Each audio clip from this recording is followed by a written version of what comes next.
नमस्कार साथियों, मैं योग सेवक अजीत शर्मा आप सभी का इस वीडियो में स्वागत करता हूं। साथियों, मैं वीडियो उनके लिए बना रहा हूं जो भी गवर्नमेंट ऑफ इंडिया के आयुष डिपार्टमेंट की तरफ से कंडक्ट करने वाले एग्ज़ाम में लेवल 1 लेवल 2 की तैयारी कर रहे हैं। ये वीडियो उसके लिए बेनिफिशियल रहेगा। इसमें हम पूरा थियरी पार्ट को कवर करने का प्रयास करेंगे। ये फर्स्ट वीडियो है, ऐसे और बहुत सारे वीडियो बनाऊंगा इसके पीछे जितना जितना वीडियो बन पाएगा उतना बनाऊंगा। ज़्यादा लंबा बनाऊंगा तो आपको देखने में तकलीफ हो जाएगी, तो थोड़े थोड़े छोटे छोटे वीडियो बनाते अलग अलग पार्ट में बनाते जाऊँगा। तो जो भी थियरी पार्ट है, इसमें पहले हम थियरी पार्ट कवर करेंगे। कौन से क्वेश्चन आने वाले हैं वो भी मैं बीच बीच में बताते जाऊँगा। जैसे जैसे हम स्टडी करेंगे तो बीच में बताऊँगा इसके ऊपर भी क्वेश्चन आ सकता है, इसके ऊपर भी क्वेश्चन आ सकता है, कैसा क्वेश्चन आ सकता है, क्या क्वेश्चन आ सकता है। ठीक है, ज़्यादा समय न गंवाते हुए डायरेक्टली स्टार्ट करते हैं। फर्स्ट योग शब्द की उत्पत्ति कैसे हुई। तो दोस्तों, योग शब्द की उत्पत्ति ना संस्कृत के वर्ड युज से हुई। युज धातु से इसकी उत्पत्ति हुई। युज मतलब युजुर से ये बना हुआ है योग। युज का शाब्दिक अर्थ क्या रहता है ना, जोड़ना, मिलना। इंग्लिश में बोलेंगे यूनियन। तो योग का भी शाब्दिक अर्थ क्या हो गया, मिलना या जोड़ना। अभी किसको किससे जोड़ना, किसको किससे मिलाना, ये सवाल उठता है।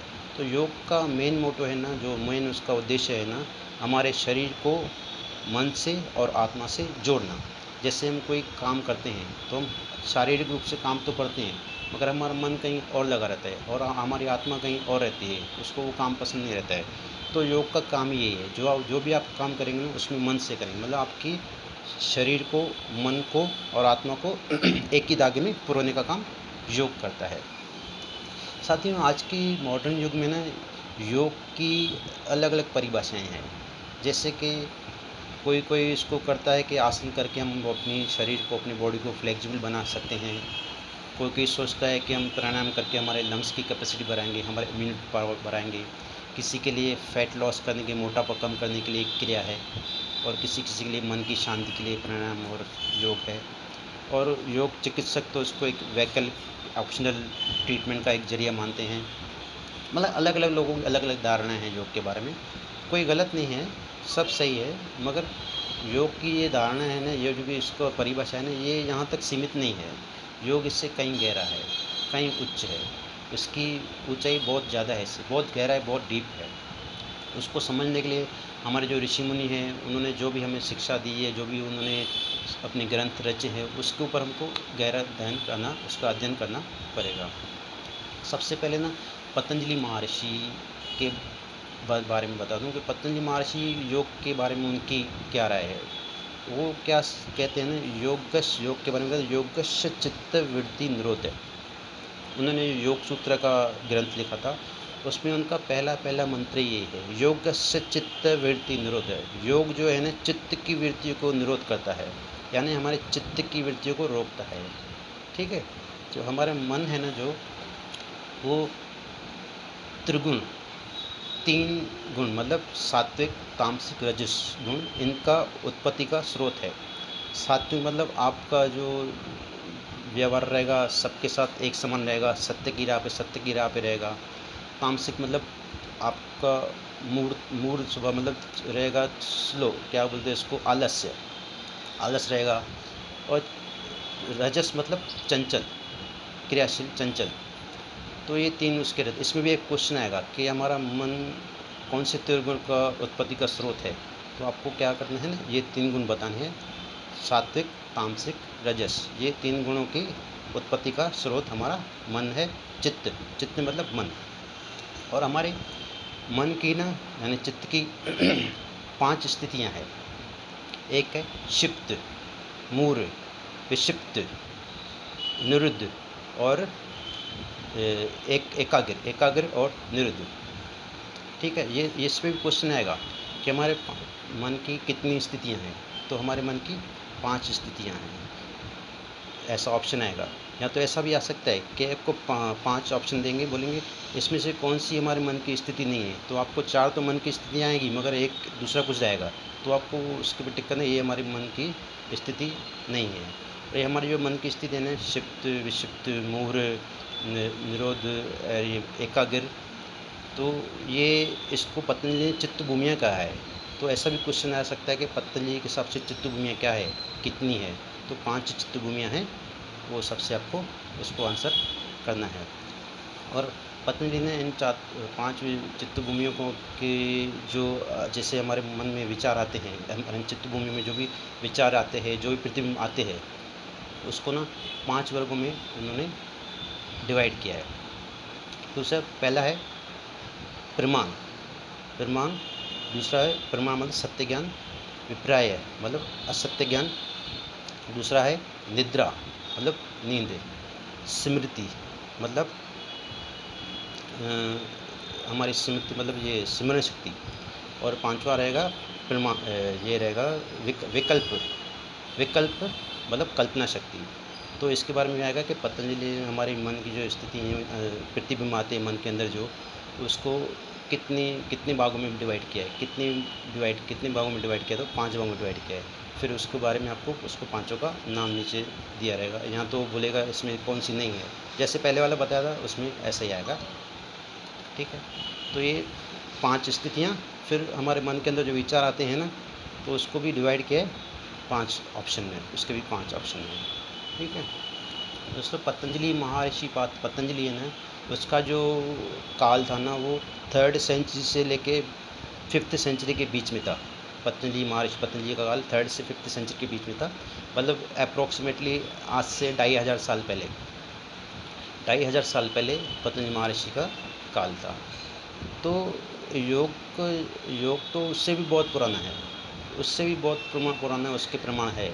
मगर जो पहले योग था ना, उसको वो बिखरा हुआ था, उसको प्रॉपर वे में किया नहीं जाता था। तो पतंजलि महर्षि जब आए ना, तो उन्होंने योग को पूरा समेटा, एक जगह समेट के उन्होंने एक ग्रंथ लिखा, पतंजलि योग सूत्र। उसमें ना उन्होंने मतलब ये भी क्वेश्चन आएगा, पतंजलि ने कौन सा ग्रंथ, योग के ऊपर कौन सा ग्रंथ, पतंजलि योग सूत्र उन्होंने ग्रंथ लिखा, ये भी क्वेश्चन आएगा। तो उस ग्रंथ में ना उन्होंने 195 सूत्र लिखे, 195 सूत्र। ये भी क्वेश्चन आएगा कि पतंजलि योग सूत्र में कितने सूत्र है, तो उसके आंसर रहेगा 195 सूत्र रहेगा। जैसे कि गीता के लिए भी आपको आगे जाके थोड़ा नॉलेज मिलेगा कि गीता में जैसे 700 श्लोक रहते हैं, तो श्लोक कैसे रहते हैं, श्लोक बड़े बड़े रहते हैं, मगर सूत्र रहते हैं वो छोटे छोटे रहते हैं। वो बड़ी लाइन ज़्यादा नहीं, एक ही लाइन रहती है, यहाँ 5-6 वर्ड रहते हैं, छोटी लाइन रहती है, मगर उसका मीनिंग बहुत बड़ा रहता है। तो ऐसे 195 सूत्र पतंजलि महर्षि पतंजलि ने अपने योग सूत्र में लिखे हैं। और उसके लिए उन्होंने अष्टांग योग के लिए उसमें बताया गया है, पतंजलि महर्षि ने अष्टांग योग की रचना की थी। अष्टांग योग में मतलब 8 अंगों के बारे में उन्होंने बताया कि 8 अंग है, अष्टांग के 8 अंग है। तो 8 अंग कौन से हैं? यम, नियम, आसन, प्राणायाम, प्रत्याहार, धारणा, ध्यान, समाधि, ठीक है। ये इसके ऊपर भी क्वेश्चन आएगा कि पतंजलि महर्षि पतंजलि के हिसाब से कितने अंग है, योग के कितने अंग है, तो 8 अंग है। यहाँ तो ऐसे भी आएगा कि अष्टांग योग के कौन से अंग है, वो बताइए। तो ये आपको सब बताना है, यम, नियम, आसन, प्राणायाम, प्रत्याहार, धारणा, ध्यान, समाधि। अभी इन 8 के लिए थोड़ा सा डिटेल में आते हैं, ज़्यादा डिटेल में थोड़ा डिटेल मीनिंग बताते जाता हूँ कि ये इसकी है क्या 8 अंग। सबसे पहले साथियों, यम मतलब सोशल डिसिप्लिन, मतलब आपको समाज के प्रति आपका व्यवहार, उसके प्रति आपका रवैया, आप कैसे समाज में क्या कार्य करते हो, उसको आप किस तरह से हेल्प करते हो, सोसाइटी के लिए कुछ आप कार्य करते हो कि नहीं, कि खाली आप खुद के बारे में सोचते हो, कि समाज की भलाई के लिए कुछ कर रहे हो कि नहीं। तो सोशल डिसिप्लिन, समाज का कार्य करना, तो उसको बोलते हैं यम। फिर नियम मतलब सेल्फ डिसिप्लिन। पहले आपने सोशल डिसिप्लिन का बारे में सोचा, फिर सेल्फ डिसिप्लिन, वो भी बहुत इम्पोर्टेंट है कि सेल्फ डिसिप्लिन कैसा आएगा कि आप कब उठते हो, कब जाते हो, कब सोते हो, कब खाते हो, एक टाइम होना चाहिए, कब काम करना है, हर चीज़ का एक टाइम टेबल होना चाहिए। ऐसे नहीं कभी कुछ भी कभी भी कर दिया, ऐसे नहीं, जो जिस टाइम पे होना चाहिए उसको उसके टाइम पे करना है, हर काम करना है, अपना व्यवहार सबके सही रखना है, सेल्फ डिसिप्लिन। फिर आता है आसन मतलब शारीरिक कुछ मुद्राएं हैं, उसको आसन कहा गया है, उसका अभ्यास रहता है। फिर प्राणायाम मतलब प्राणों के ऊपर आयाम, प्राणों के ऊपर हम आयाम लगाते मतलब रोकते, प्राणों को रोकना, पतंजलि महर्षि ने इस प्राणायाम का मतलब ये है, प्राणों के ऊपर आया मतलब जैसे उन्होंने सूत्र प्राणायाम के लिए सूत्र लिखा, उन्होंने बोला है कि प्राणायाम इज कुंभक, प्राणायाम कुंभक है, मतलब कुंभक में रोकना। प्राणायाम का अर्थ ही रहता है अपनी जो हम श्वसन करते हैं उसको रोकना, वही प्राणायाम है। प्राणायाम के ऊपर आयाम लगाना, उनको रोकने की क्रिया करनी। यम नियम आसन प्राणायाम प्रत्याहार। अब प्रत्याहार है ना, ये पांचवा अंग है ना, बहुत इंपॉर्टेंट है। मतलब इंपॉर्टेंट तो सभी है, मतलब ये एक अलग रोल प्ले करता है। वो कैसे अलग रोल प्ले करता है बाद में बता दूँ आपको। प्रत्याहार कैसा रहता है ना कि आपकी जो भी बाहर के विषयों में आपकी इंद्रियां रहती है, उनका ध्यान बाहर से निकाल के अंदर की ओर आता है, अंदर की ओर लगाता है। जैसे आपको एकाग्र चित्त हो, आपकी सभी जो भी बाहर के विषयों में नेगेटिव पॉइंट्स है, सबको वो नेगेटिव पॉइंट से ध्यान हटा के अंदर की ओर ध्यान खिंचवाता है प्रत्याहार। और इसमें प्रत्याहार तो बहुत बड़ा है, उसमें आहार वगैरह के लिए भी, डाइट वगैरह के लिए भी बोला गया है। मेन ये है कि वो आपकी इंद्रियों को कंट्रोल करके आपको अंदर की ओर उसका ध्यान लगाने का प्रत्याहार में बताया गया है। प्रत्याहार पांचवा अंग है। उसके बाद है ध्यान। धारणा। सिक्स्थ है धारणा। धारणा मतलब कंसंट्रेशन। आप किसी भी एक विषय के ऊपर ध्यान लगाएंगे, जैसे कि कोई एक डॉट पॉइंट है, या आप ब्रीथिंग, सांसों के ऊपर अपना कंसंट्रेशन ध्यान लगा रहे, धारणा कर रहे हैं, या तो कोई आप से एक भगवान ओम लिख के ओम के ऊपर आप ध्यान लगा रहे हो, किसी भी विषय के ऊपर आप ध्यान लगा रहे हो, उसके ऊपर आप धारणा मतलब धारण कर रहे हो, किसी भी विषय को आप धारण कर रहे हो। धारण करने की शक्ति जब आप उसको आपके अंदर आ जाती है तो उसको धारणा बोलते हैं, कॉन्सेंट्रेशन। कि आप कोई जब आपको मेडिटेशन के लिए जाएंगे तो आपको किसी न किसी के ऊपर धारणा करनी पड़ेगी, कॉन्सेंट्रेशन करना पड़ेगा। तो धारणा मतलब कॉन्सेंट्रेशन। फिर ध्यान, सातवां अंग ध्यान। ध्यान मतलब मेडिटेशन। तो कैसा रहता है ना, जब आप धारणा में एक्सपर्ट हो जाते हो ना, उसमें उच्च कोटि पे आ जाते हो, तो आपको ध्यान की अवस्था खुद ब खुद आ जाती है। मेडिटेशन ऐसा नहीं कि आप बोलेंगे चलो मैं मेडिटेशन करता हूँ, चलो मैं बैठ गया आंखें बंद करके मेडिटेशन शुरू हो जाएगा मेरा, ऐसा नहीं था। मेडिटेशन कभी होता नहीं है, मतलब करने से नहीं होता है। आप उस अवस्था में खुद ब खुद पहुँच जाते हो। कैसे पहुँचते हो ना, जब आप धारणा करते हो, किसी को धारण करने की, आपको विषय को धारण करने की आपको क्षमता आ गई। आपने एक चीज़ के ऊपर बहुत अच्छे से कॉन्सेंट्रेट किया, एक जगह आपने ध्यान लगाया, कॉन्सेंट्रेट करके आपने बहुत टाइम तक उसको आपने कॉन्सेंट्रेट किया, फिर आप ध्यान में चले जाते, मेडिटेशन में चले जाते हैं। उसके बाद आठवां अंग है समाधि। समाधि मतलब ये होगा एनलाइटमेंट। जब आप ध्यान की विधि में उच्च कोटि पे पहुंच जाते हैं ना, जब फुल एकदम डीप गहरा ध्यान करते हो ना आप, फिर आपको समाधि की अवस्था प्राप्त होती है। समाधि की अवस्था मतलब क्या होता है कि आपको वैसी अवस्था मिल जाएगी कि आपको सुख दुख इसमें कोई अंतर नहीं रहेगा। कोई कुछ भी आपको बोल दे, आपको कुछ फ़र्क ही नहीं पड़ेगा, और आप जन्म मरण के बंधन से छूट जाएंगे। ठीक है, तो मैंने आपको बताया कि प्रत्याहार बहुत इंपॉर्टेंट है। 8 अंग है, यम नियम आसन प्राणायाम प्रत्याहार धारणा ध्यान समाधि। तो इस पर एक और क्वेश्चन आएगा कि बाह्यंग रोग कौन से, बाह्यंग योग के अंग कौन से, आंतरिक योग के अंग कौन से, बाह्यंग और आंतरिक। तो बाहरी अंग जो है, बाहरी अंग है ना जो यम नियम आसन प्राणायाम प्रत्याहार, 5 अंग है ना जो, इसको बहिरंग बोलते हैं। 5 है बहिरंग। बोलेंगे कितने बहिरंग अंग है, तो 5। फिर कितने आंतरिक अंग है, तो वो है धारणा ध्यान समाधि 3। ठीक है, तो प्रत्याहार है ना जो मैं बता रहा था आपको इम्पोर्टेंट है, ये है ना एक जो अपने बाहर के अंग है। जैसे आप यम नियम आसन प्राणायाम करेंगे तो ये शारीरिक क्रियाएं हैं, ये आप शरीर से करेंगे, बॉडी से करोगे, शारीरिक क्रियाएं हैं। और पीछे की लास्ट की 3 है जो धारणा ध्यान समाधि, ये शरीर से नहीं करोगे, ये मन की क्रियाएं हैं। तो शरीर की क्रियाओं से ऊपर उठ के जब आप मन की क्रियाओं पे जाते हो ना, तो बीच का ब्रिज है ना जो, वो प्रत्याहार है। प्रत्याहार मतलब ये सेतु है मन की क्रिया से और शरीर की क्रियाओं से दूर हट के आप जब मन की क्रिया तक पहुँचते हो ना, तो उसके बीच में जो रास्ता है ना वो प्रत्याहार है। प्रत्याहार एक ब्रिज है, सेतु है। वो इंद्रियों को कंट्रोल करते, वश में करके जब आपको अंदर की ओर जाएगा, तो फिर आपकी ये जो मन की क्रियाएं आसानी से होगी। तो ऐसा माना जाता है कि प्रत्याहार एक ब्रिज की तरह है, शारीरिक क्रिया से आप मन की क्रिया में चले जाते हो। तो इसके ऊपर भी आपको क्वेश्चन आएगा कि बाह्यंग कौन से है? 5 है, और आंतरिक है 3 है, 3 अंग है। दाना ध्यान समाधि यांत्रिक है, और यम नियम आसन प्राणायाम प्रत्याहार तक ये बहिरंग है, और 8 अंकों को साथ में लेंगे तो यम नियम आसन प्राणायाम प्रत्याहार दाना ध्यान समाधि। तो इसको और बहुत सारी डिटेल है, मगर लेवल 1 लेवल 2 के हिसाब से आपको ज़्यादा डीप में इतना नहीं जा सकते, फिर तो थोड़ा कन्फ्यूजन हो जाएगा। ठीक है, तो पतंजलि के महर्षि पतंजलि ने हमारे अष्टांग योग की निर्मित की थी, मगर क्या है ना, उन्होंने ना 195 सूत्र लिखे थे ना जो, तो उन्होंने कोई इसमें विधि नहीं बताई है, योगा के लिए कोई विधि नहीं बताई है। अभी देखिए, मैंने बोला ना योग बहुत गहरा है। अभी आप जब आसन प्राणायाम वगैरह सब करोगे ना, तो एक जो योग सूत्र ग्रंथ बना है ना पतंजलि ने, 195 सूत्र लिखे ना, उसमें आसन और प्राणायाम के लिए केवल 3 सूत्र है। मतलब ये जो आप अभ्यास करते हो उसके लिए केवल 3 सूत्र उन्होंने लिखे हैं।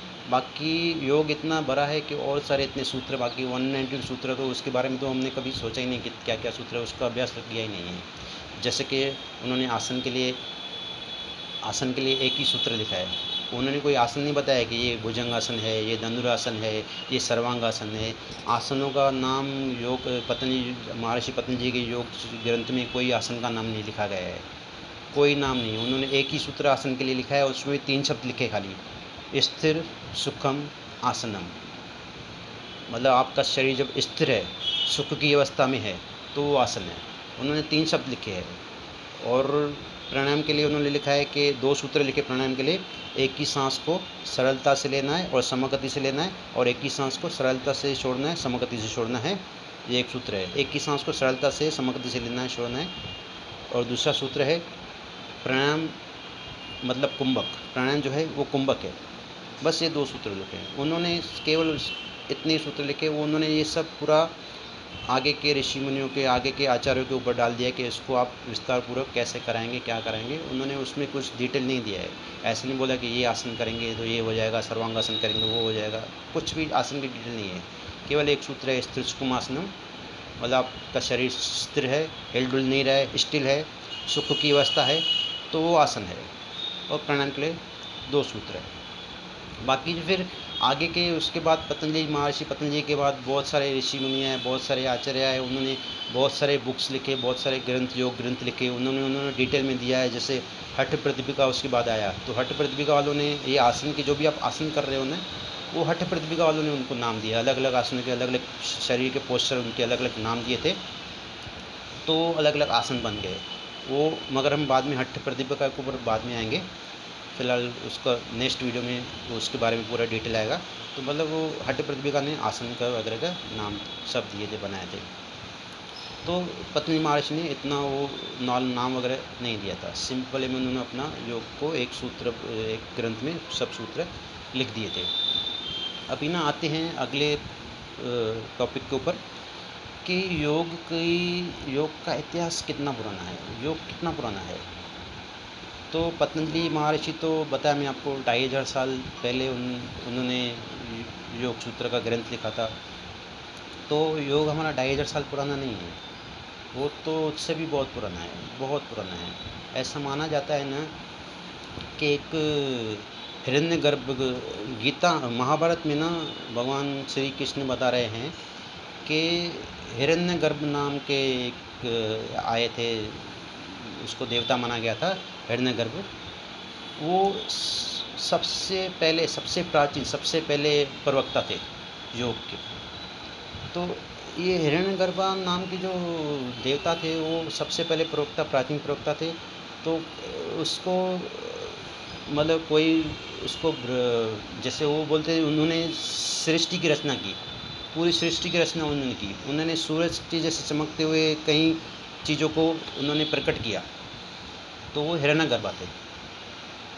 और हिरण्यगर्भा को ना कई लोग ब्रह्मा का रूप भी मानते हैं कि ब्रह्मा हिरण्यगर्भ ब्रह्मा को ब्रह्मा भगवान के मानते, जिन्होंने पूरे सृष्टि की रचना की थी। तो हम ना पहले आपको मैं बता दूं कि जब भी हम योग के इतिहास के बारे में जानेंगे ना, उससे पहले आपको थोड़ा मैं बता दूं गुरुकुल के बारे में बता दूं। गुरुकुल का ज्ञान होना भी आपके लिए बहुत ज़रूरी है। गुरुकुल का ज्ञान कैसे, मतलब गुरु मतलब क्या रहता है ना, जो आपको अंधेरे से निकाल के रोशनी की ओर लेके जावे। आपके मन के अंदर जो भी आवर्तियाँ हैं, अंधेरे की आवर्तियाँ नेगेटिव है, सब उससे बाहर निकल के आपको पॉजिटिविटी के ऊपर लेके आवे, अध्यात्म के ऊपर लेके आवे और आपको सही राह दिखावे। इसको गुरु बोलते हैं। ठीक है। तो पहले के ज़माने में ना प्राचीन सभ्यता में गुरुकुल ही एजुकेशन के लिए गुरुकुल ही चलते थे। कोई स्कूल वगैरह ऐसे नहीं थे, कॉन्वेंट स्कूल या कोई ऐसे बड़े स्कूल नहीं थे, गुरुकुल चलते थे। और सबको जो भी आपको विद्या लेनी है वो गुरुकुल में जाके लेनी पड़ती थी। गुरु एक प्रकार का, गुरुकुल मतलब गुरु का घर, गुरुकुल गुरु का घर। तो हम उसकी फैमिली के एज अ मेंबर बन जाते थे वहाँ पे रह के हम लोग। जैसे कुछ किसी को शिक्षा लेनी है तो गुरुकुल में एडमिशन लेके वो उनका फैमिली का मेंबर उस निर्धारित समय के लिए एक पीरियड रहता था। वो पूरा सालों साल वहीं पे रहना पड़ता था, पूरा अभ्यास करना सीखना पड़ता था। बहुत सारे अभ्यास सिखाते थे वहाँ पे। मगर पहले के ज़माने में ना गुरुकुल का गुरु सेलेक्ट करना भी इतना आसान नहीं था। जितना गुरु उच्च शिक्षा, जितना नॉलेजेबल ज़्यादा रहेगा उतना ही आपके लिए वहाँ पे एडमिशन लेना भी बहुत हार्ड रहती थी, इतना आसानी से नहीं मिलता था। और वहाँ पे शिक्षा निःशुल्क होती थी, कोई पैसे नहीं लगते थे। तो वहाँ पे क्या मतलब बच्चों को ना प्रैक्टिकल ज़्यादा सिखाया जाता था। ऐसे नहीं खाली किताबें पढ़ाई जाती थी, हर चीज़ का नॉलेज दिया जाता था कि कैसे चीज़ बनानी है, कैसे कब करना है। ज्ञान, वेदों का ज्ञान दिया जाता था, मंत्र ज्ञान दिया जाता था, हवन कुंड करना था, उनको कर्मयोग करवाया जाता था कि उनका क्या काम रहता है कि आप जंगल में जाके लकड़ियाँ इकट्ठी करके आइए, पानी नदी से पानी भर के आइए। और वहाँ पे उनको खुद से वो सब एग्रीकल्चर उनका खुद का रहता था। वो वहाँ पे उनको ध्यान करना है, खेती बाड़ी के लिए भी उनको काम करना पड़ता था। मतलब वो ऐसे आसान नहीं थी एजुकेशन, बहुत हार्ड थी। मतलब हार्ड क्यों बनाया गया था, जैसे वो जो वहाँ पे वो शागिर्द जो स्टूडेंट आते थे वो एकदम एक्सपर्ट हो जाएँ। 25 साल तक, पहले के ज़माने में 25 साल तक बोलते थे ब्रह्मचर्य का पालन करने, मतलब आपको शिक्षा लेनी है, समाज को कैसे आपको आगे बढ़ाना है, खुद को कैसे आगे बढ़ाना है, सबका साथ लेके कैसे आपको चलना है। तो गुरुकुल में शिक्षाएँ दी जाती थी, प्रैक्टिकल बहुत रहता था। हमारे बेस ही, इंडिया का बेस ही गुरुकुल था, पूरी शिक्षा गुरुकुल के हिसाब से चलती थी। तो गुरुकुल में पढ़ना पड़ता था, वहाँ पे उनको योग की शिक्षाएँ भी दी जाती थी, पूरा ग्रंथों का नॉलेज भी दिया जाता था। और प्राचीन सभ्यता में गुरुकुल एजुकेशन नहीं चलती थी, ऐसे कॉन्वेंट स्कूल नहीं थे। ठीक है। तो अभी आते हम लोग ये योग कितना पुराना है, तो मतलब हिरण्यगर्भ के नाम से प्रचलित है कि वो सबसे पुराना, सबसे प्राचीन वक्ता है योग का, ऐसा माना गया है। तो उसको ब्रह्मा भी माना गया है। तो गुरु शिष्य परंपरा कंडोपनिषद जो ग्रंथ है ना, उसमें बताया गया है, गुरु शिष्य परंपरा में उसमें बताया गया है ऐसा कि भगवान ब्रह्मा ने अपने बड़े बेटे ज्येष्ठ पुत्र को योग की शिक्षा दी थी। उन्होंने योग की शिक्षा अपने बेटे अथर्व को दिया था, जिसको ब्रह्म ज्ञान योग ज्ञान कहते हैं। तो अथर्व ने फिर अपने ऋषि अंगारिक ऋषि को दिया था, फिर उसने ऋषि भरद्वाज को दिया, फिर भरद्वाज ऋषि ने फिर सत्यराय को दिया। ऐसे मतलब गुरु शिष्य की परंपरा चलते ऐसे चेन बनती गई। तो गुरु शिष्य की परंपरा से योग का भी चेन बनते नीचे हमारे मॉडर्न युग तक आ गया। तो साथियों ना, ये जो योग का इतिहास है, ये 2500 साल पहले भी नहीं है, 5000 साल पुराना भी नहीं है। जैसे कि महाभारत में भगवान श्री कृष्ण ने योग के बारे में अर्जुन को भी बताया था, कर्म योग के बारे में बताया था, भक्ति योग के बारे में बताया था। ये तो कहते हैं उससे भी बहुत पुराना है योग का इतिहास। जैसे कि ये वेद काल से भी पुराना है। वेदों में भी इसका मतलब उल्लेख किया गया है, योग का उल्लेख वेदों में भी किया गया है। वैदिक काल से भी योगा है। तो मतलब कहते हैं कि ऐसा जब वेदों में उसका उल्लेख है, मतलब हो सकता है जब सभ्यता शुरू हुई थी तो उसमें भी योग का अभ्यास लोग करते रहेंगे, तभी तो फिर वेदों में लिखा गया था ना। जो क्रियाएं करते रहेंगे तभी वेद लिखे गए थे। तो वो कितनी पुरानी है इसका अभी थोड़ा कंट्रोवर्शियल है। अभी जो भी इसके ऊपर रिसर्च करते हैं ना, तो सब एक मत नहीं है किसी का राय अलग है, किसी की राय अलग है। तो ये प्रॉपर कितना पुराना है अभी उसके बारे में इतना अध्ययन चल रहा है, अभी रिसर्च चल रही है, मगर माना जाता है कि ये 10,000 साल से भी पुराना है, क्योंकि वैदिक काल जो हमारा था 10,000 साल पहले, जब वेद लिखे गए थे तो उन वेदों में भी हमारे योग की शिक्षा के बारे में लिखा गया है। ठीक है, तो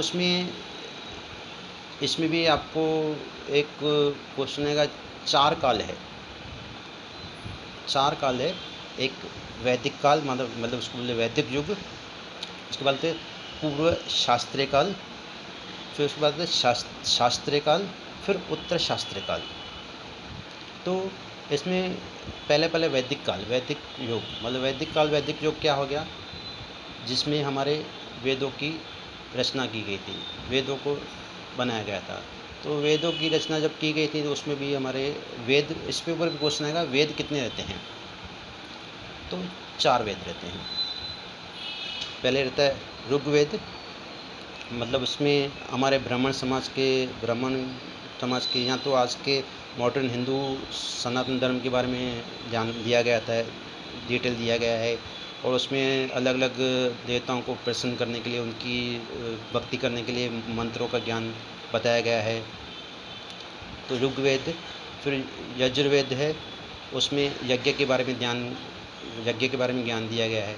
सामवेद है, उसमें मंत्रों के बारे में बताया गया है। चौथा है अथर्ववेद। अथर्ववेद में मतलब कहना हमारे जीवन शैली, जीवन साहित्य के बारे में बताया गया। इसमें मैं और मतलब सिंपल बता रहा हूँ, और डिटेल में है, मैं बाद में कोशिश करूँगा उसके बारे में भी आपको डिटेल दे पाऊँ। तो चार वेद है, ऋग्वेद, यजुर्वेद, सामवेद, अथर्ववेद। इसके ऊपर भी आपको क्वेश्चन आएगा कितने वेद है, तो आपको ये बताना है, ऋग्वेद, यजुर्वेद, सामवेद, अथर्ववेद। तो जो हमारे वेद हैं ना, वेदों को जब युग था उसमें भी उसके अंदर योगा का लिखा गया है, तो उसके अंदर योग के बारे में लिखा गया है, तो ज़रूर उससे पहले लोग अभ्यास करते रहेंगे तभी उसके अंदर उसके बारे में लिखा गया है ना, ऐसे तो उनके मन में नहीं आया होगा ना, तो करते उससे भी पुराना हमारा इतिहास है योग का। तो ये वैदिक काल है, वैदिक काल में भी योग था, उसके अंदर उल्लेख किया गया है, वेदों में, सभी वेदों में योग के बारे में उल्लेख किया गया है। उसके बाद आता है ना पूर्व शास्त्र काल। पूर्व शास्त्र काल वेद काल के बाद, पूर्व शास्त्र योग वेद काल के बाद में है। उसमें उपनिषद के बारे में बताया गया, जब उपनिषद आए थे उसको बोलते पूर्व शास्त्र काल। तो उपनिषदों में भी योग का वर्णन किया गया है, योग के बारे में लिखा गया है। अभी उपनिषद को ना वेदांता भी बोलते हैं, ये भी क्वेश्चन आ सकता है कि उपनिषद को क्या बोला जाता है, तो वेदांता बोला जाता है। तो नीचे ऑप्शन आएगा, उपनिषद को नीचे क्या बोलते हैं, तो वेदांता बोलते हैं। वेदांता क्यों बोलते हैं, क्योंकि उपनिषदों में वेदों का आखिरी भाग दिया गया है, वेदों का आखिरी भाग उपनिषद में है, वेदांता, वेदों का आखिरी भाग उसमें दिया गया है, इसके लिए उसको वेदांता भी कहते हैं। ठीक है, तो पहले वेद काल, वेद युग, उसको वेद युग बोलते थे।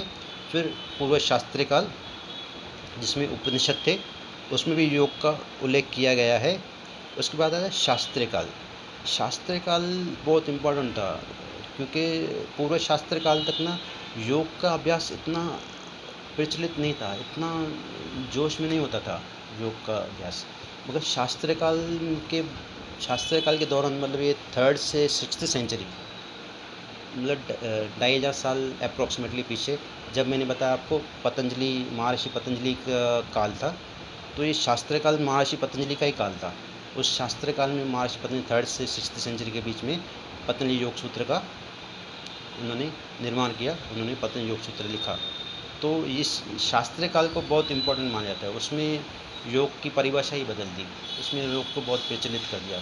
महर्षि पतंजलि सबसे बेस्ट माने जाते हैं योग के प्रवक्ताओं में, उन्होंने सबसे बढ़िया योग को प्रचलित कर दिया, इतना बड़ा उन्होंने योगदान दिया योग सूत्र लिख के, और उन्होंने बहुत सारे अपने शिष्यों को दीक्षा भी दी।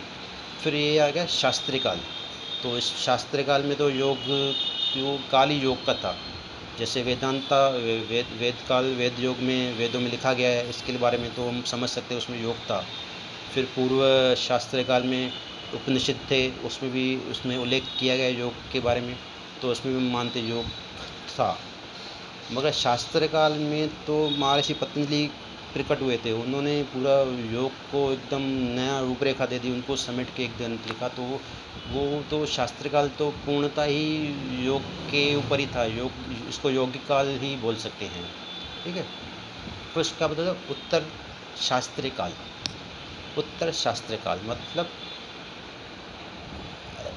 शास्त्र काल से लेके आज के काल तक, जो आज का मॉडर्न काल है ना, अभी जो पीरियड चल रहा है, वहाँ से लेके अभी तक जो पीरियड चल रहा है उसको उत्तर शास्त्रीय काल बोलते हैं। तो पतंजलि महर्षि के बाद बहुत सारे संत आए, बहुत सारे ऋषि मुनि आए, जिन्होंने फिर बहुत सारे बुक्स, बहुत सारे ग्रंथ, स्पेशल योग के ऊपर बहुत सारे ग्रंथ लिखे, बहुत सारे बुक्स लिखे हैं, उसके अंदर नॉलेज दिया हुआ है, उसका बहुत सारा उन्होंने अभ्यास बताया है, और उसकी बहुत सारी विधियाँ बताई गई है। तो उसका श्रेय बहुत सारे लोगों को जाता है। जैसे कि 19th सेंचुरी के एंड में और 20th सेंचुरी के स्टार्ट में सबसे बड़ा प्रवक्ता जो हमारे योग का इंडिया का जो संत है ना, उसको स्वामी विवेकानंद को माना जाता है। स्वामी विवेकानंद ने जब यूएन में शायद 11 सितंबर 1893 में यूएन नेशन की तरफ, यूनाइटेड नेशन की तरफ से अमेरिका के शिकागो शहर में सम्मेलन हुआ था, धर्म सभा के ऊपर उन्होंने एक सम्मेलन अरेंजमेंट किया था। तो उसमें स्वामी विवेकानंद जी को बोलने के लिए मंगाया गया था इंडिया से, उनको स्पीच था वहाँ पे। तो कहा जाता है कि उनकी स्पीच ऐसी उन्होंने स्पीच दी, ऐसी स्पीच दी उन्होंने कि पूरे जो वहाँ पे हॉल में बैठे थे ना, सभी मंत्रमुग्ध हो गए, सब उनके ऊपर फ़ैन हो गए उनको इतना मज़ा आया उनको सुन, स्वामी विवेकानंद को सुन के। तो एक ऐतिहासिक मोमेंट था वो।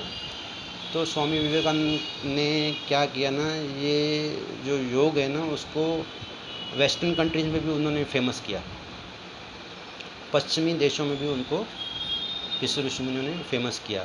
फिर पश्चिम देशों में, इंडिया में बहुत सारे योग के गुरु है। जैसे कि उसके बाद आया कि बी के एस अयंगर योग था, शिवानंद योग, बी के एस अयंगर योग, स्वामी शिवानंद जी शिवानंद योग है। फिर उसके बाद आया था ये योगेंद्र नाथ योगा इंस्टीट्यूट।